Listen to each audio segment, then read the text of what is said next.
You know what I love? AAA game development. You know what I hate? AAA game development. We see this over and over, time and time again. You especially see this whenever the PC versus console argument pops up. Well, PC's just a bunch of indie games that suck. No one wants to play those games. Normally when this argument is made, anything that isn't a big budget AAA blockbuster style title is an indie game. There is no in between. There is no spectrum, it is a binary. It is indie, it is not indie. It is AAA, it is not AAA. But what is a AAA game anyway? I think if you ask 10 people, you might get 10 different responses. So, I did. I would say that a AAA game is a game that is heavily marketed and published by a large company such as Activision or EA. Interpretation, but it's usually meant for the games you can ask anyone about and they'll at least say they've heard stuff on it. It has to be made by a big company rather than one person or a group of people. So it looks like you can get different answers from different people. This one here, I usually think of it as a game with a high budget, a publisher, and many people working on it. It's not really about quality though. And in that sense, I feel the exact same way. And a lot of people I talk to feel the same way too. When I go to my Steam profile, you can see my most played games. Daisy's at the top, and don't you fucking judge me, faggot. Dirty Bomb, Killing Floor 2, Gary's Mod, 7 Days to Die, Wallpaper Engine doesn't count, Arma 3, Vermintide, and then you have to get all the way down there to get a AAA game. But The Witcher 3 is an indie game, because it has the same publisher as the developer. But it's... Wait, is Arma 3 a AAA game? DayZ has the same publishing company and developer, so... And there's the gray area. What is a AAA, what isn't a AAA?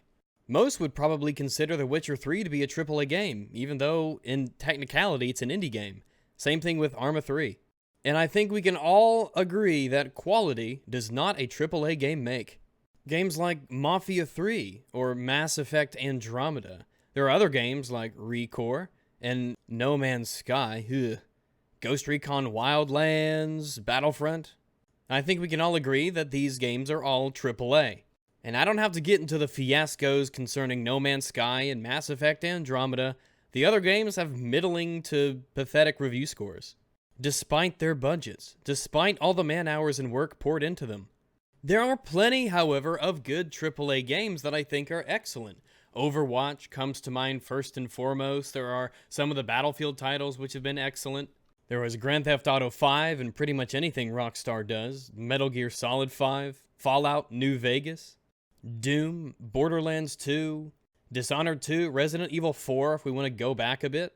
There are just as many examples of excellent AAA games, it seems, as there are examples of not so excellent AAA games.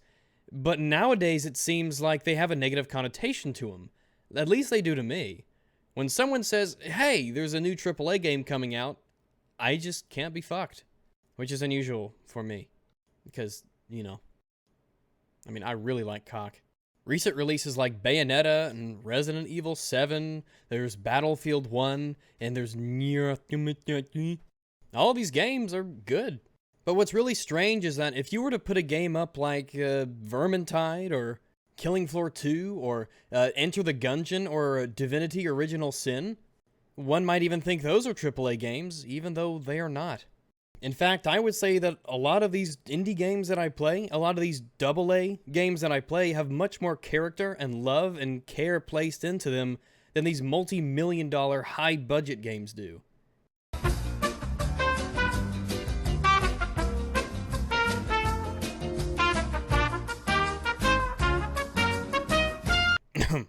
Ultimately, that's what really bugs me about AAA games, and especially when people put them on such high pedestals. I just don't see things that way. When I look at a game, the budget that it has, nothing to do with its quality, nothing to do with how much fun I'll have with it, nothing to do with how interesting it will be. However, we see the opposite of this idea being espoused by, mostly from my experience, console fanboys in particular. We see this adoration of AAA titles despite how good or bad they are. They use them as tokens, as points, as a scorecard of sorts to try to hoist their console above the competition. And we see this on both sides. When I look at games like Gears of War and Uncharted and Horizon Zero Dawn, The Last of Us, yada yada, all I see are a bunch of third-person action games. And I'm sure that some of those games are really good, but They just don't interest me, despite their budgets. If all of these games released on the PC tomorrow, in full, no porting, but their own dedicated versions, I just don't think I would be interested in any of them. But then I can go to Steam and find games like Death Road to Canada or Devil Daggers or The Signal from Tolva, and they interest me immensely. They just look interesting and unique and new. Games like Soma had 10 times the character and care that games like Call of Duty have. It looks far more interesting to me than Horizon Zero Dawn or Uncharted or fill-in-the-blank next third-person action shooter game. Even first-person shooter games these days has to have some kind of a pull that really gets me in, be it a unique setting like World War I, or be it a reliance on raw skill in games like Dirty Bomb that have excellent balance and can always keep me coming back. Vermintide has a unique Left 4 Dead style taste on melee-focused combat in the Warhammer-themed universe. Maybe a game has a mix of good stealth and action elements in it that I can swap around from that keeps things interesting and mixed up. It always does bug me, though, when people look at a list of games or they look at a title and they say, oh, I've never heard of this game before, I've never heard of this developer or publisher for, oh, it's not a blockbuster-style third-person action game, I'm not interested. How depressing it must be to be like that, to deny yourself all these kinds of truly unique experiences, a lot of which can only be found on the PC platform, by just shrugging them off. It's not a AAA game. It doesn't have a big budget. I didn't see an advertisement for it on ESPN. This game that I've barely heard of, there's no way it could possibly be better than fill-in-the-blank game that me and my console fanboy friends have been talking up for the last 6 months. There's no way. It couldn't be possible. I don't know about you, but I'll take Soma over The Last of Us any damn day of the week. I'd much rather play Dirty Bomb than Call of Duty. I mean, one would expect that a AAA game with all these millions of dollars poured into the budgets of it would be far, far, far better without any question, without any shadow of doubt than these much smaller games, right? I mean, how could a game that only has a small team of devs working on it, who are doing this as basically a labor of love, a passion project, how could they possibly make a game that was better than something that had millions and millions of dollars poured into its development and its marketing? AAA games, for the most part, want to play it safe. That's why a lot of the times there's not a lot of innovation done other than, oh, we're going to make the graphics a little bit better than the last iteration, even though it's the same game. Yeah, the levels are new, and we've added some new weapons, and in a lot of ways we've kind of stripped content out of it, but it's basically the same experience. Because we know what people will buy. People want this grim-dark, chest-high wall, cover-based shooter, third-person action-adventure game. That's what we're gonna make. But for all of the tens of millions of dollars that it took to make, what's a good example, Infinite Warfare, and all of the budget that was poured into graphics, and into cutscenes, and into character models, it's a really shit game. I mean, like, the multiplayer for that game, absolute trash. Garbage. And yet the now properly indie Dirty Bomb game, I have sunk just shy of 500 hours into this, because it has this level of simplicity to it that's also deep with an extremely high skill ceiling. Is it extremely high on content? No, it's not, but they have a good set of characters, and I always feel like in a game like this, I did well because I was good, because I was a good player. I didn't feel like I was playing for the next content supply drop or the next DLC pack. It has this fluidity of movement and satisfying gunplay that will always keep me coming back. And a AAA game, for all of its budget, can't capture that. You can have the most realistic gun models and characters and sci-fi this, that, and the other thing, but deep down, that's not necessarily what makes a game good. That's not what makes it fun for me to play. Budgets, quality, are they related at all? Sure, maybe on the surface you can look at AAA games and you could tell that they spent a lot of time and there was a lot of man effort and a lot of money poured into making it look good. But you only see a cutscene once for the first time. After that, it can become a chore. It's what you play that keeps you coming back. I normally play Vermintide, for instance, on the lowest graphics I can to get that sweet, sweet frame rates consoles could never dream to achieve. Maybe turn up the textures really high, get a good mix there. And I can come back to the game all the time. I've got almost 200 hours in that game now. And without these big budgets for graphics and smashing all the polygons together that they possibly can, and making the lines and the curves and the blasts and the particles and the anti-aliasing, instead of making all of that the focus of a game, these smaller teams, a lot of them know that if they want to get people to buy their game, they're going to have to, God forbid, try and be unique and interesting. I couldn't name you one game that's quite like Death Road to Canada. I couldn't name you one game that's like Devil Daggers, and I couldn't name you one game that's like Vermintide, except maybe Left 4 Dead.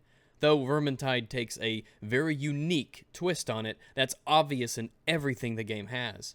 When these smaller teams want to focus on giving you an experience or a core set of gameplay that they know has to keep you coming back, in a sense, in just terms of the survival and the viability of their game and their company, well, maybe that's where video games shine the most.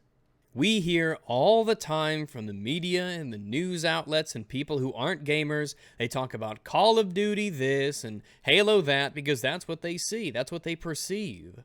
My parents wouldn't know anything, for instance, because they're not gamers. They're just not part of that culture. They're not part of that hobby. They don't know anything about these games that really are experiences, games with characters that touch you to the core. They don't know anything about realistic military simulators. They don't know anything about existential themes. Stuff that you just don't get in most AAA games. These paint-by-the-numbers third-person action game or first-person military experiences. They don't see the strategy and the philosophy and the storylines that can be weaved into these smaller experiences. They just don't get the exposure that a lot of these big games do. And the reason's obvious. These AAA games, they have to spend all this money on exposure and marketing and advertisement. Cliff Bleszinski warns that AAA game development is nearly unsustainable. Very few studios can afford it, and the results often aren't great. If anything from this title, it's pretty obvious that the last part is very true. The results often aren't great. If you're someone who ties AAA game development with quality gaming experiences, I wonder what kind of a rock you've been living on, or maybe you've been extremely lucky in the games that you've picked out of the crowd to where you've actually gotten that.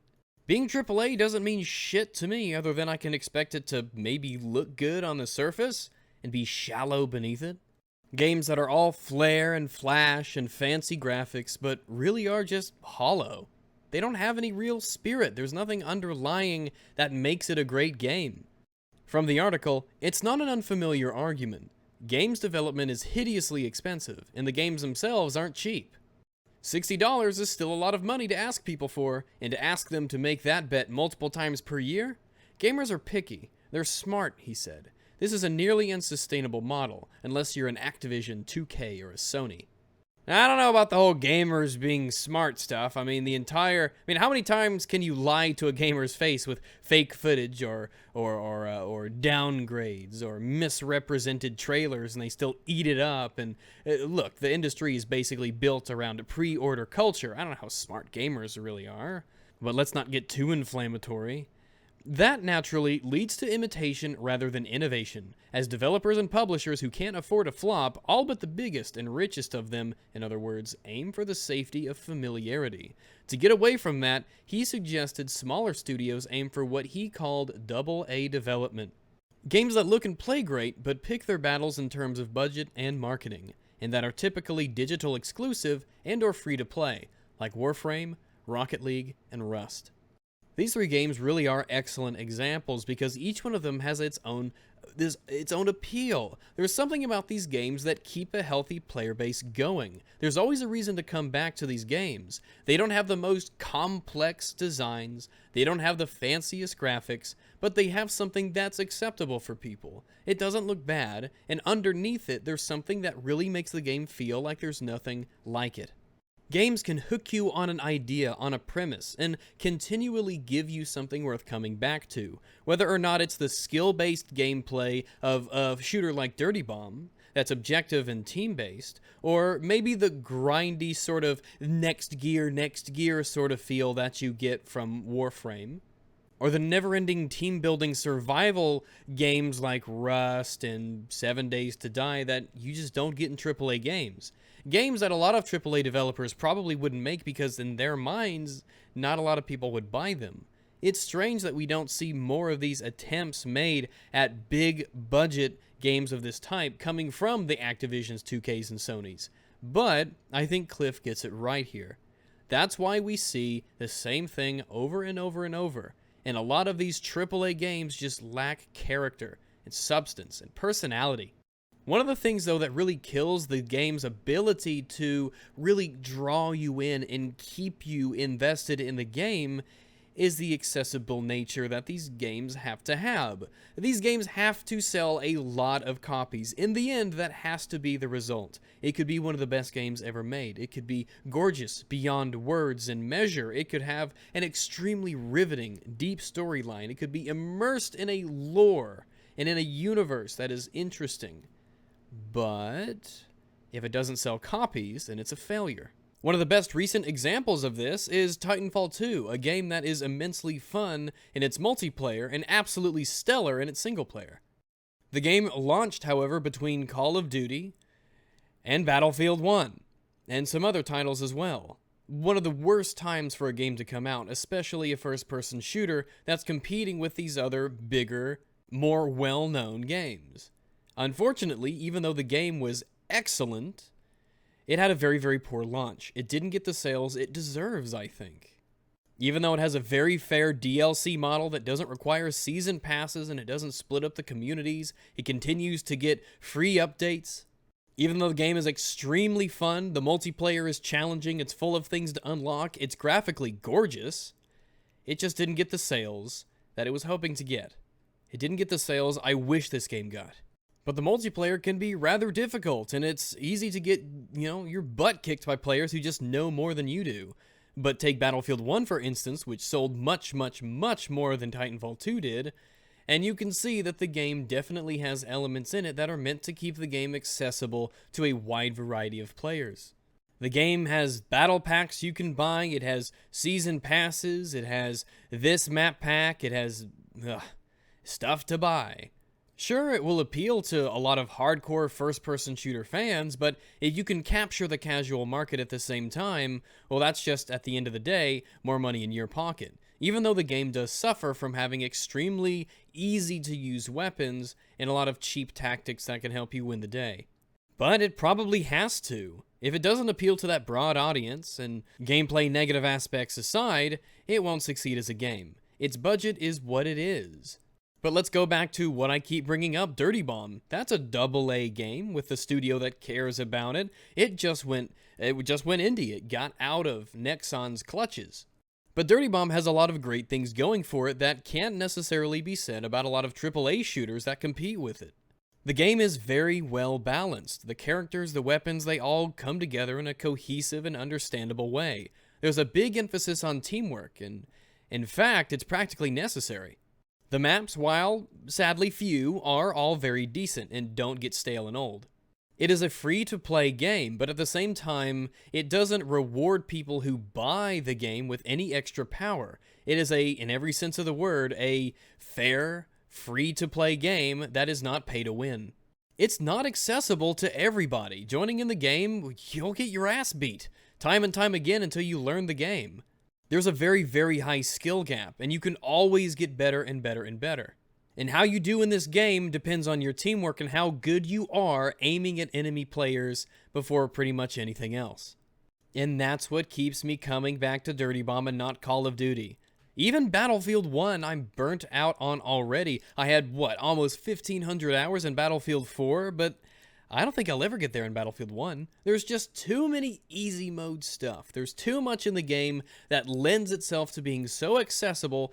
Players who want to, like me, focus on the game and try to get really good, and who want there to be a big skill gap, well, it's too easy for people to circumvent that by being cheap. Between Titanfall 2 and Battlefield 1, I kind of wish the player bases were swapped around. I just felt like one of the games cared more than the other and learned more from its previous installments more than the other. But alas, that's what worries me about the fact these are both AAA games. Titanfall 2 did not sell well at all, despite it being what I would consider a masterpiece of a first-person shooter, and I mean that. The game is excellent. Since it is a AAA game, it has that massive budget, and I don't know if it met it. I'm worried about Titanfall 3. I'm worried about the changes that will be made. Will they learn from their mistakes? Will they market it well, but at the same time not be stupid enough to release it in between two other massively more popular games? I hope so. I don't want Titanfall 2 to die. I don't want the Titanfall series to die. I'm really getting into it. I like the game a lot. But I'm worried. And I understand a game has to make money or else it's just not gonna go on being a thing. Why is there 26 Halo games now? Because Halo makes money. Why is there 39 Call of Duties? Because Call of Duty makes money. These are all successful games because they are built upon a previous game that they know sells. And I'm not saying a lot of these games are bad. They're just not interesting to me. Especially as a PC gamer when I could go and buy some indie project or AA budget game that will keep me coming back for hundreds of hours. Gears of War has a good horde mode, but it doesn't hold a candle to Killing Floor 2.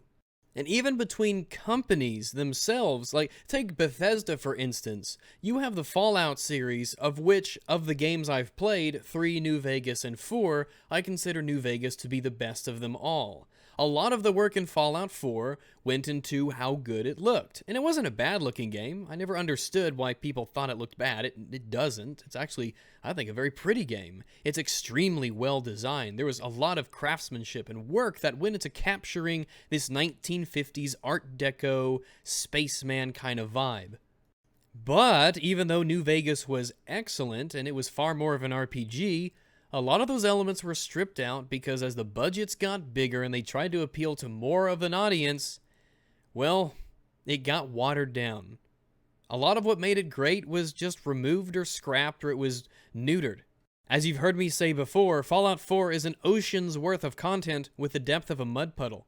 I wonder how much of the budget went into the animations and the textures and the graphics and designing the Commonwealth instead of went into designing creative ways to make an RPG game, or why they made the decision to just strip out elements that made previous installments of the Fallout franchise what they were, and that gave it character.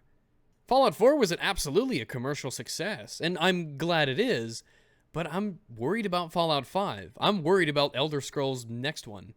Even within the same franchises, all of them being AAA games, one example that comes to mind is BioWare and their golden age of Dragon Age, Origins, Jade Empire, Knights of the Old Republic, Mass Effect 1. So much was lost as it transitioned itself into a higher budget, yet more accessible game for everybody. Much was lost. Character, skill, the necessity to learn the mechanics of the game. Dragon Age Origins is not an easy game to play. It's long, it has very difficult parts to it, but beating them was extremely rewarding. And I think it's the loss of these complex RPG-style games of days long gone that gives rise to this renaissance almost of AA games taking the helm where big publishers do not. You're not going to see Sony, 2K, Activision pour their heart and soul and money into a game like Divinity Original Sin. An old school RPG that is an adventure to play in every sense of the word. Even the Space Hulk Warhammer tabletop game was turned into a strategy game? No, first-person shooter. Man, I wish that game wasn't so mediocre. Warhammer 40k, after all, has a great big cult following to it, but it's not something that a publisher wants to spend millions and millions and millions upon millions of dollars to make a game based around, which is sad because it's such an interesting game, and I'm a fan of this universe. And when I see it forayed into, especially by a team that clearly really knows their stuff and they really are passionate about it, it's a shame when they fall into the same trap of something looking pretty but not being substantive beneath all the paint. But these AA and indie games, they really do capture the entrepreneurial spirit, I believe, of video games. They take risks. They make interesting premises. They make gameplay mechanics that are unique. They explore genres that big-name publishers won't touch. How many big, blockbuster, AAA games can you name that are true horror games? A couple? Recently? A couple? What about AAA real-time strategy games? How many can you name off the top of your head? Trading card-based games? Proper strategy games? Old school RPGs? I bet when I say AAA game development, the first things that pop into your head are first and third person action shooter games, and you could name off a dozen from the top of your head. And eventually it loses its appeal to me, and it has, immensely. I just don't care about AAA game development anymore as much as I probably used to. And at the same time, while I understand that there are a lot of really bad games that are AAA, there's a lot of good ones too, but just because it's AAA, because it has that big budget, it's got that big name publisher, because you see advertisements of it plastered on the TV screen, that just doesn't captivate me like it used to. I've become more discerning in my gaming tastes, maybe. And it's not meant to sound pretentious. You just eventually get enough of something and you kind of want something new, something different. There's nothing wrong with liking Call of Duty or things like that, these repetitive kinds of games that fall back to a core familiar formula you've seen a million times before and will see a million times again over in the future, but, I mean, I'm just not one of those people, I suppose. And it really does kind of bug me when we have gamers who say, oh, I just won't play that game. That's an indie game. Indie games can't be good. Or, oh, it's not a AAA game. It can't possibly have quality to it. I'm not gonna go onto the PC. I'm not gonna play games on the PC. There's too many games I've never heard of. There are too many indie games on there. I want to pay Sony every month for the privilege to play the own multiplayer sections of games I own on internet I pay for on a system that is mine. A lot of developers put their heart and soul into a lot of these games, and they have to if they want to win their business.